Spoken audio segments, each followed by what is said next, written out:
Hello, is Burt Young there, please? Who's this? This is Dustin Wilmus from KMSU Radio. Yes, this is Burt.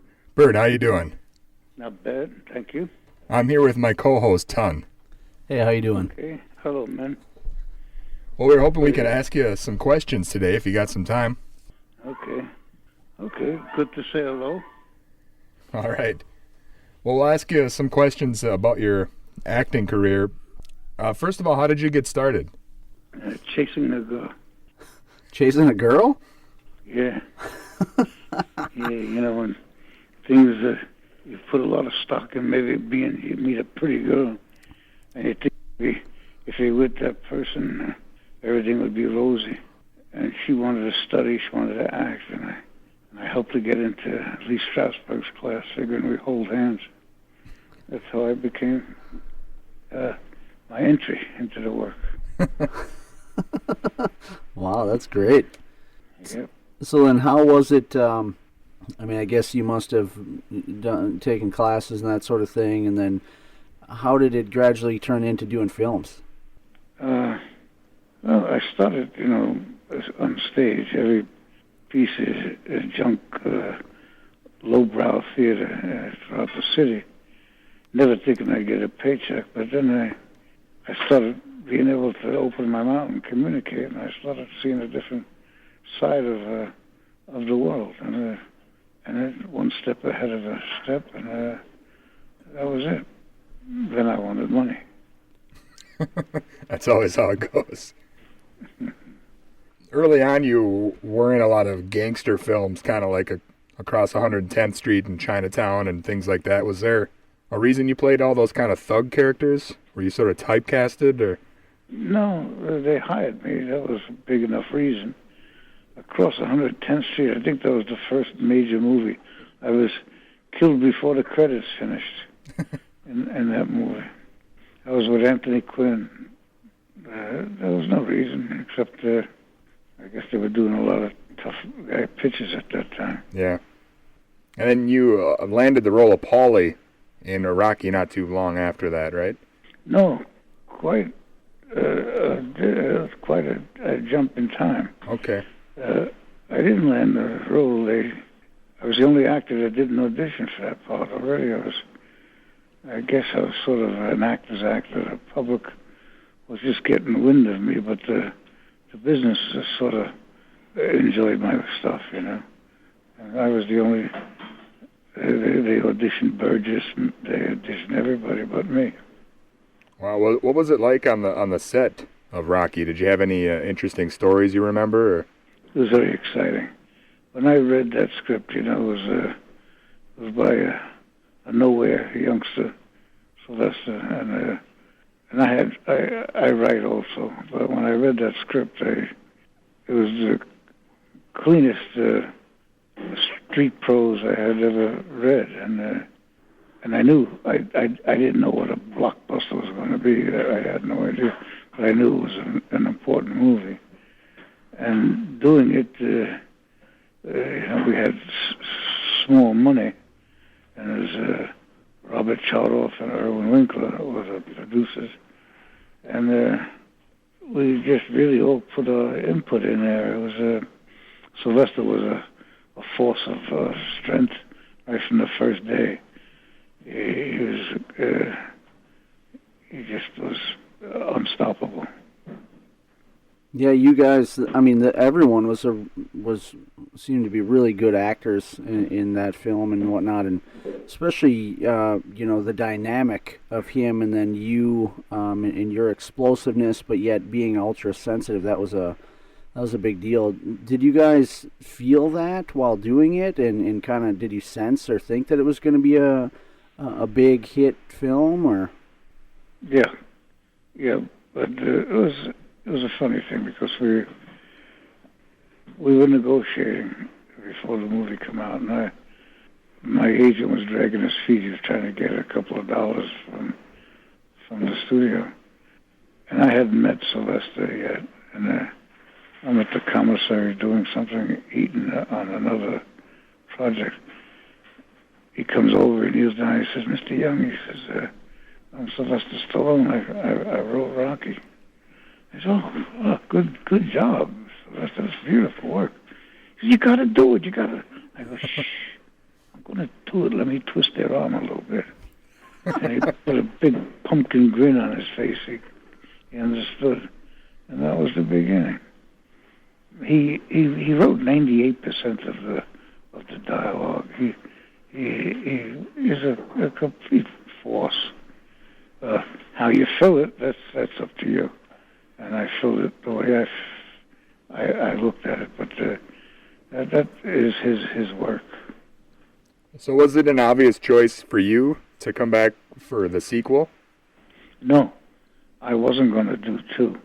In fact, that's why I was thin compared to the first one, because I was off doing a movie I wrote, and I didn't want to be part of a choral group. I didn't want to redo what we did. And so I told them, I said, so listen, write me out, okay, but if you need me, I'm your friend. You just pick up the phone. And him in the studio wished me not to. They wished me in. So that's why I was already doing a movie. I was playing a trumpet player, sort of a derelict, and I wanted to be thin. And so that's why I was thin in Rocky II. As far as all the other sequels after that, what was it that made you keep coming back to reprise the role? Oh, money was helpful. and more important was the pleasure of revisiting this crazy character every 4 years or so. It was never planned. We never put it on a schedule that we have this. But the studio and him would have a bug, and they'd start materializing the project. And so I had the pleasure of seeing how's he dressed. Is he doing badly? Is his clothes fit? Is his clothes don't fit? Is he wearing the same jacket? And I'd have to organize myself, and then therefore organize wardrobe and props and stuff to make me have 4 years of life in between the projects. And that was a pleasure to be bright that way, to help the character and the project.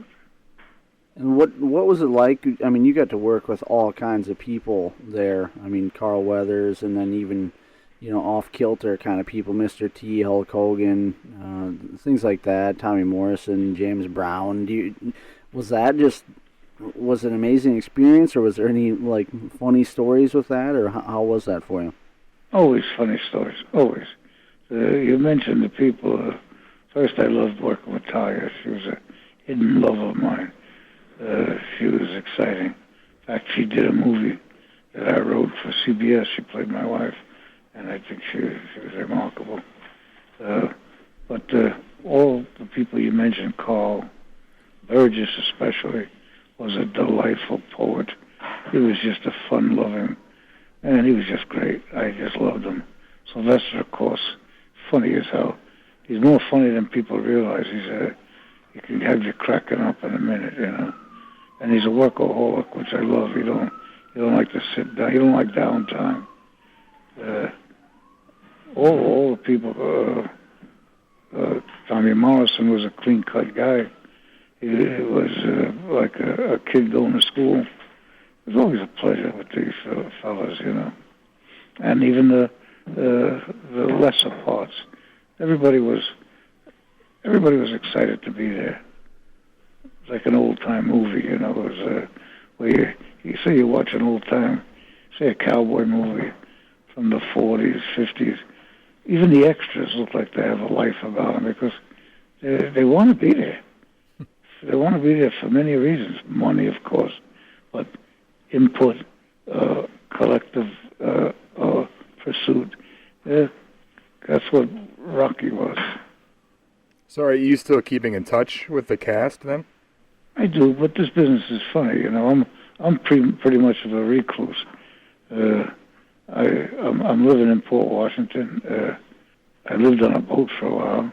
I paint. I'm an artist. Just finished a movie with Paulie, a good movie, I believe. But I can see anybody from any one of any movie or play I've done, I'll remember with mostly fondness. I've always had a good time when I'm working. So does that mean there's any possibility of another Rocky movie in the works? You can't never say never, I guess. We did the last one built on Rocky V, which wasn't a home run. And that was 17 years after that. To have this come about, Rocky Balboa, was a complete, his ability with his pencil. He wrote a thing that had the studio get interested after an almost flop with Rocky V, you know. And so, what can I say? You can't say never. When you watch him do a movie, and what he puts into it physically, it's so awesome.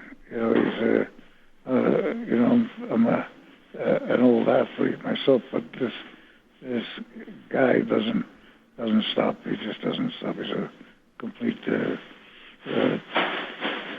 cyclone. Are there any other films other than the Rocky pictures that you really have a lot of fond memories for? Well, I've done 128 movies. Yeah. That's without counting stage and plays. I'm fond of many things. When I write something and I see it executed, that's exciting. When I'm on the stage, that's another type of same ballgame but different parameters. There's not a film that I haven't gone away with a good feeling with, really. Everything from Chinatown to Back to School. I had mostly a exciting trip. Do you get recognized more as Paulie in your daily life than anything else, or? It's a good amount, but it's endearing, and so I take no offense. It's a easy way to say hello for people that don't know me, and I have nothing the matter with that. I've had wonderful communication with people on the street. Always did. That's one of my pays, that people feel free to walk up to me and say, hey, you made my girl cry. Because I'm pretty shy myself. I wouldn't be talking to people unless I had these openings, and that's been part of my payday, too. And you said now, other than the acting, you're doing a lot of artwork and paintings and things of that nature? Yeah, I paint. I've always painted to different degrees of passion. I just had an exhibit at the Nassau County Museum. They hung some of my work for about a month. It was very nice. I've had showings in Montreal, in Florida, and Manhattan, California. Yeah, I don't know, hot stuff on my work. As I'm talking to you, I'm looking at it. I've got about 70 pictures all up and down my wall here. Keeps me company. And are those available for sale? Are some of those on your website? Yes. I would like them in people's homes. I would like that. I feel they're saying hello to me whenever they walk by it. I would like that a lot. BurtYoungArtandFilm.com, that's the name of your website, correct? Yes. Okay, so if people are interested, they can just hop on there and buy some paintings from you. Yeah, but I'm expensive, though. We gather that. Well, great to talk to you guys. Yeah. How's everything with you two? Well, it's pretty good. It's definitely a great honor for us to have some time to talk with you. We appreciate it. That's nice. Yeah, it means quite a bit. We were, I guess most of our childhood was just living through the Rocky films. So in a way, you were our sort of virtual Uncle Paulie. Yeah. No. It's that's been a great pleasure. You know, I did a play one time, in like you're talking about. One Flew Over the Cuckoo's Nest. We did it this time in Philadelphia, and I could be outside in the lobby. I knew what was happening by the audience response. They would laugh, cry, yell, and I knew the flow of the structure. And it was the same like the Rocky thing. He made slow time, he made exciting time, and he made memorable time. And it touched everybody, from doctors to fighters to dock workers. He really made a creature of invention. Definitely. Well, any other upcoming projects or anything for you other than the artwork and paintings? Well, like I said, Win-Win is going to be at the Redford Festival. I think that should be a good movie. And I have a one-character play that I'm going to do that I wrote. It's called Artist Found in Port Washington Flat. And that's what it's called. And I'm anxious to see it get on its feet. Keep me busy and out of trouble. Yeah, definitely. Which I will get in trouble. That's true. Yeah. Excellent. Well, do you have any parting words for us? Well, I just hope you guys have a road like I have had so far. I'm not calling it quits on anything, and I wish you guys the same joy and success that I've been having forever, really. Awesome. Well, thank you so much. Well, yeah, Okay. it's been fantastic talking to you. Really appreciate it. If you do keep in touch with Stallone at all, put in a good word for us. I've been trying to email him for months now, and he won't get back to me. Good luck. Yeah. You'll just catch him at the right day. Keep doing. He's very busy, man. You know. Yeah. And he's got the 2 teenage kids he's jumping around with. You know. Yeah, I bet. Well, thanks a lot, Burt. Yeah, thank you so Okay. much. Okay, fellas. Nice to meet you. All right, you too. Thank you. Thank you. All right, bye-bye. Bye-bye. Bye-bye.